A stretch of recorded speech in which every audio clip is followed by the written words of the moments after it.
Okay, well, here we are ready to continue on our discussion of genuine experience. Again, we are in a book written by Ellen White called Christian Temperance and Bible Hygiene, and the quote that we're looking at is on page 109 and it goes in to page 110. So the last part that we looked at was a sentence which reads as follows: Superstition, arising from a diseased imagination, is often arrayed in opposition to reason and to scientific principles.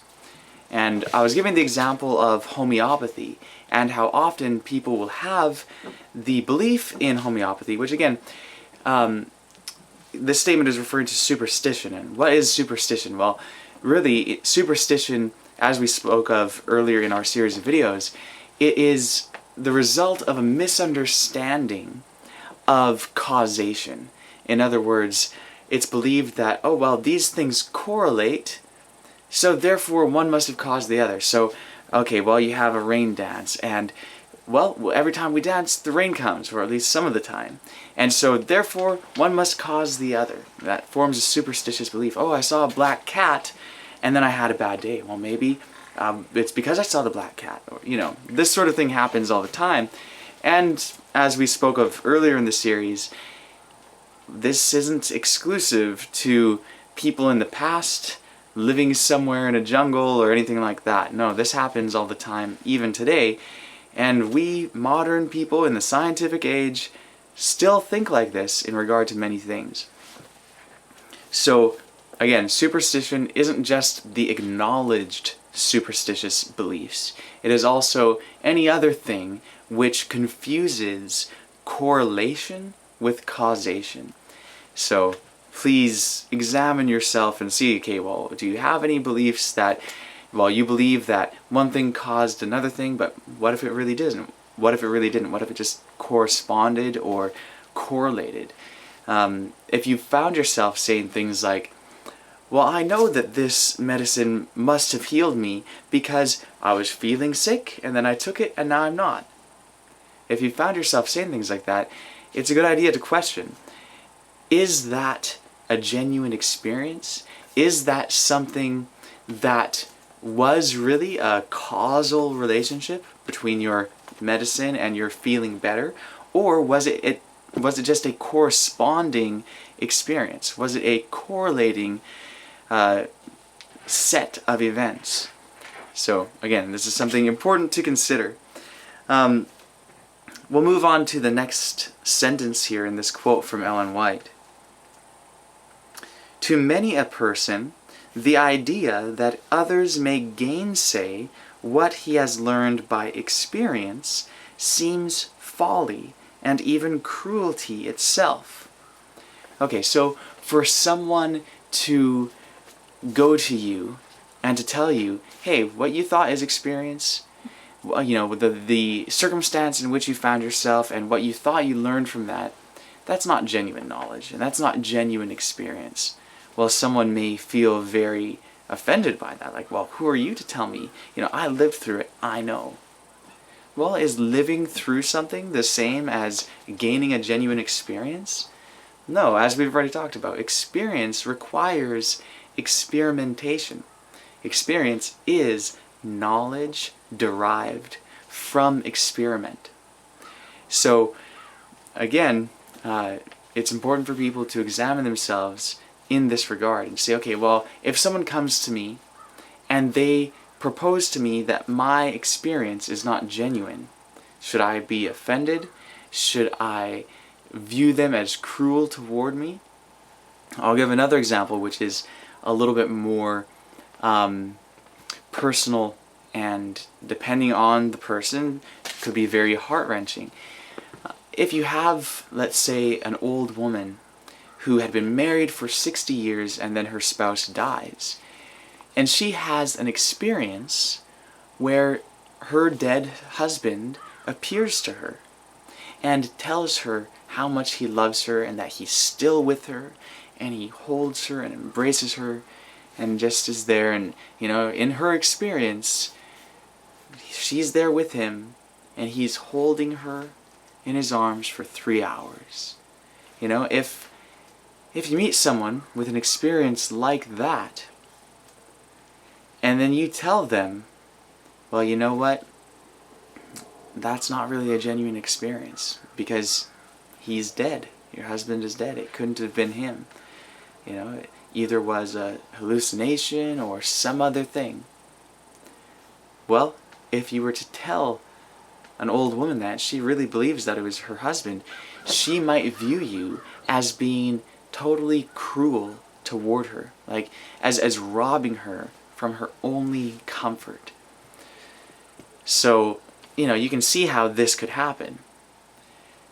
How important is it, though, that we not allow our emotions to get the best of us? You know, if we really want to know the truth, we can't just depend on the fact that we had a certain circumstance in which we found ourselves, a certain so-called experience. That isn't necessarily a genuine experience. You know, genuine experience is knowledge derived from experiment. That's what makes the difference between knowledge and belief. To know something, you have to demonstrate it or have it demonstrated to you. That's it. That's it. You can believe anything, but knowing something is altogether different. So we have to question our own experiences. Just because we went through something or have a life experience doesn't mean that it's genuine. And it doesn't mean that we've gained any true knowledge through that. Someone might think, oh, well, I know that when people die, they don't really totally die. Their spirit or their soul or their consciousness continues to exist. And I know because I had someone die who was very close to me and they appeared to me. Is that really experimental knowledge? No, right? That's going through an experience that you take to be an accurate reflection of reality. But not every experience is an accurate reflection of reality. The way that we determine reality is by experiment. A variety of careful experiments. So, to continue on. But there are more errors received and held through false ideas of experience than from any other cause. To this, again, I wholeheartedly agree. There are many ways in which someone might come to an erroneous conclusion. But the most common, the number one way, is by having a false idea of what experience is. People think, well, if I just go through something, if I do something, if I, whatever it may be, have something happen to me, then that's an experience, and therefore I learn by that. No, not necessarily. That's a false idea of experience. And again, we've given the example earlier in this series. Someone could take hallucinogenic drugs. Someone could dream and have all sorts of things happen to them. They could sense things, they can smell things, touch things, taste things, see things.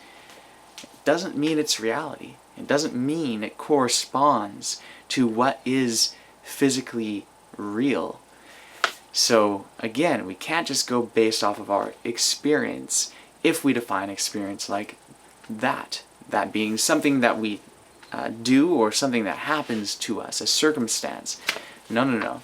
That's not genuine experience. Experimentation is key. So again, the primary way that someone receives false ideas or accepts and holds on to errors is by having a false understanding of what experience really is. So again, this is why I'm making this series of videos, because it's true. If we have a false understanding of experience, we will end up with erroneous conclusions. And if we have error, our mental picture will not match reality. If our mental picture does not match reality, we could end up in a lot of trouble. We could get ourselves hurt, we could get others hurt. We won't be able to really help people if our mental picture does not match reality. If someone has a mental picture, let's say someone's blindfolded and they're walking and there's a cliff around and they have to depend on their mental picture. Well, you know what? if their mental picture matches reality, they may walk up to the edge of the cliff and stop. If their mental picture does not match reality, they could very well walk off the cliff and die. To give a more common, or I guess this isn't really common, but I'll give a real world example. A friend of mine recently told me of someone who had crashed into their store, and it was because the person driving the vehicle has some sort of condition where he blinks but cannot always just will to open his eyes. So sometimes the person will blink and keep their eyes shut. Well, that's a big problem. So this person, unfortunately, still, at least at the time, was still driving, still had a license and still was driving, and, you know, depended on his memory in order to turn in the right spot because, well, the person couldn't see it, so they had to depend on their mental map. And unfortunately, their mental picture did not match reality, and so they ended up crashing. I forget for sure if they crashed into the store or if it was just the sign, but either way, they ended up crashing. They could have killed someone. They could have killed themselves. They could have killed another person. Who knows? This is just to say that having our mental picture match reality is a life and death issue. And if we have a false idea of experience, we will end up with erroneous conclusions. We will have errors, and those errors, those false conclusions, are a mismatch with reality. That could get someone killed. You know, this is life and death. This is why, again, I've said many times throughout this series that this is so important. I emphasize it because it's true, and I don't want anyone to miss how important it is. I want you to think about how important this really is. So again, there's no exception. Experimental knowledge is the only way, whether we're talking about health, whether we're talking about biology or chemistry, or whether we're talking about history or religion. It doesn't matter. There's no exception. We can't just give religion this special place where, oh, it doesn't need experiment behind it. It doesn't need any sort of empirical data. No. That's totally dangerous, and I think that we have seen the ill effects of non-experimental religion. What we find is that, hey, since people aren't going based off truth, they aren't going based off of experiment, it's just, well, I believe this is the tradition, or this is what my holy book says. Okay, well, you have someone who has a different holy book who says something else. You can't resolve that by experiment. If both people hold to their positions based off of their so-called experience, you can't resolve it by reason and logic and data, facts, because that plays no part in it. That's not what the belief is based on anyways. So what happens? What do people resort to, historically speaking? Violence. People resort to violence, and you have wars based off of difference in religious belief, because the religious beliefs are not founded in reality. They're not founded based off of evidence or experimentation. There's no genuine experience there. So people have fought, and people have died, and people have killed, and people have suffered because of a false idea of experience. And because of making an exception for religion to say, oh, well, you know, this is just, it comes down to some sort of authority figure. Someone says so, or something says so, therefore we believe it. Again, that's dangerous. If we are ever to advance at all, and if this world is ever to be a better place, we need to really depart from that way of thinking altogether. It needs to come to a total end. So I'm just looking at the time here, and I'm going to have to stop this video, and we'll continue on in the next part of the series. So see you in a minute.